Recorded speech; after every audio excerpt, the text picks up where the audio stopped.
কত মানুষ যায় দল বেঁধে হজেরি আশায় তোমারি কাবায়। বছরের পর বছর আমি তাকি অপেক্ষায়, বছরের পর বছর আমি তাকি অপেক্ষায়। কখন জানি আল্লাহ তুমি ডাকো গো আমায়, কখন জানি আল্লাহ তুমি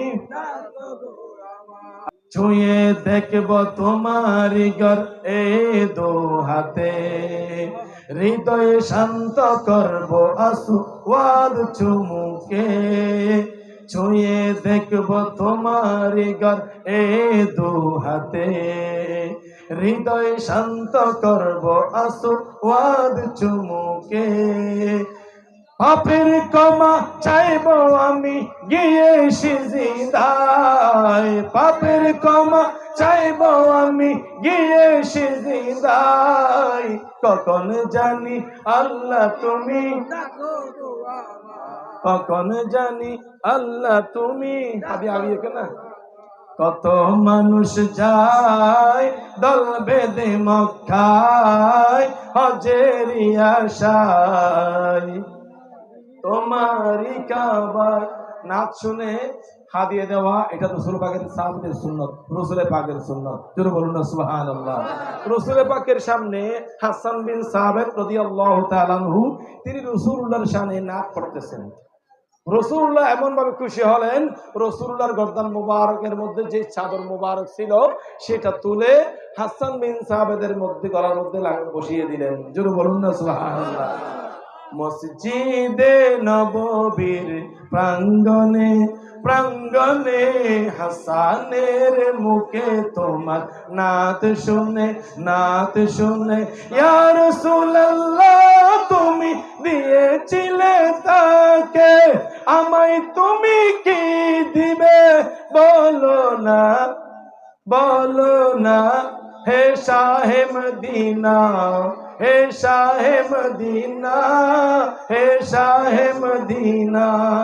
রাসূল পাক হাসান বিন সাবিতের জবানে নাত রাসূল শুনে রাসূলুল্লাহর পবিত্র চাদর মুবারক হাসান বিন সাবিতকে উপহার দিয়েছেন, তোহফা দিয়েছেন। জোরে বলুন না সুবহানাল্লাহ। আমার ভাই কি নাম? আলহামদুলিল্লাহ। এদিকে আমার ভাই উনিও হাদিয়ে দিয়েছেন, উনি হাদিয়ে দিয়েছেন। হাদিয়ে দেওয়া এখানে ইসলামিক স্কলার বসে আছেন আমার ভাই, আমি বলছি হাদিস পাকের মধ্যে আছে রাসূল পাক বলেছেন আল্লাহুম্মা আইয়াদাহু বিরূহিল কুদুস। সুবহানাল্লাহ বলেন। হাসান বিন সাবিত চাদর দিয়ে খুশি করে না, আমার নবী বলেছেন আল্লাহ আমার হাসান বিন সাবিতকে তিনি আমি রাসূলুল্লাহর শানে মানকাবাত পড়েছেন, নাত রাসূল পড়েছেন, আল্লাহ তাকে আমি উপহার দিয়েছি। আমার চাদর সেখানে শেষ নয়, আমার নবী, এটা বুখারীর হাদিস, আমার নবী দোয়া করেছেন আল্লাহুম্মা আইয়াদাহু বিরূহিল কুদুস, আল্লাহ আমার হাসান বিন সাবিতকে জিবরাইল দিয়ে তুমি সাহায্য করো। জোরে বলুন সুবহানাল্লাহ। তাহলে নাত পড়া এটাও সুন্নাত, নাত পড়ে হাদিয়া নেওয়া সুন্নাত, হাদিয়া দেওয়া জোরে বলুন না সুবহানাল্লাহ। তো বলছেন কি ছুঁয়ে দেখব তোমার ঘর এ দো হাতে, হৃদয় শান্ত করব আসওয়াদ চুমুতে। পাপের ক্ষমা চাইব আমি গিয়ে সিজদায়, পাপের ক্ষমা চাইব আমি গিয়ে সিজদায়। কখন জানি আল্লাহ তুমি ডাকো গো আমায়, কখন জানি আল্লাহ তুমি। হজ শেষে তুমি বলতেছেন আপনি, আমরা বলতেছি হজ শেষে যাব আমি মদিনা শহর। আমাদের সুন্নতের কাজ কি? হজ করে যাবো কোথায়? রাসূলুল্লাহর দরবারে। কারণ হজ করব মক্কায়, কবুল হবে মদিনায়। সুবহানাল্লাহ বলেন। হজ করব কোথায়? মক্কায়। আর হজের কবুলিয়ত কোথায়?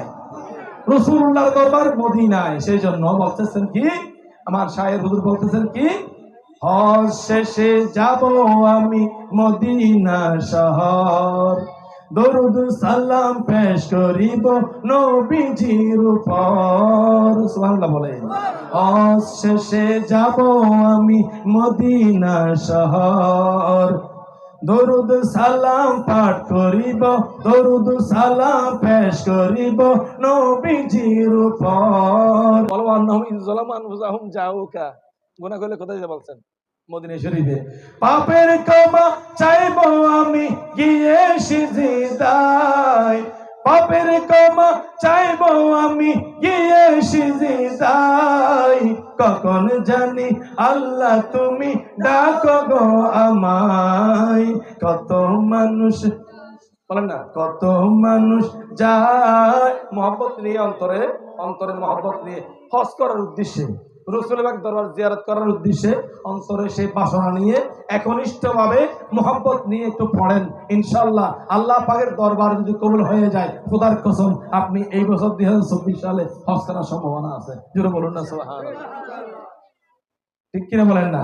কত মানুষ যায় দল বেঁধে মক্কায়, হজেরি আশায় তোমারি কাবায়, বছরের পর বছর আমি তাকি অপেক্ষায়, বছরের পর বছর আমি তাকি অপেক্ষায়, কখন জানি আল্লাহ তুমি ডাকো গো আমায়। কত মানুষ যায় দল বেঁধে মক্কায়, হজেরি আশায় তোমারি কাবা।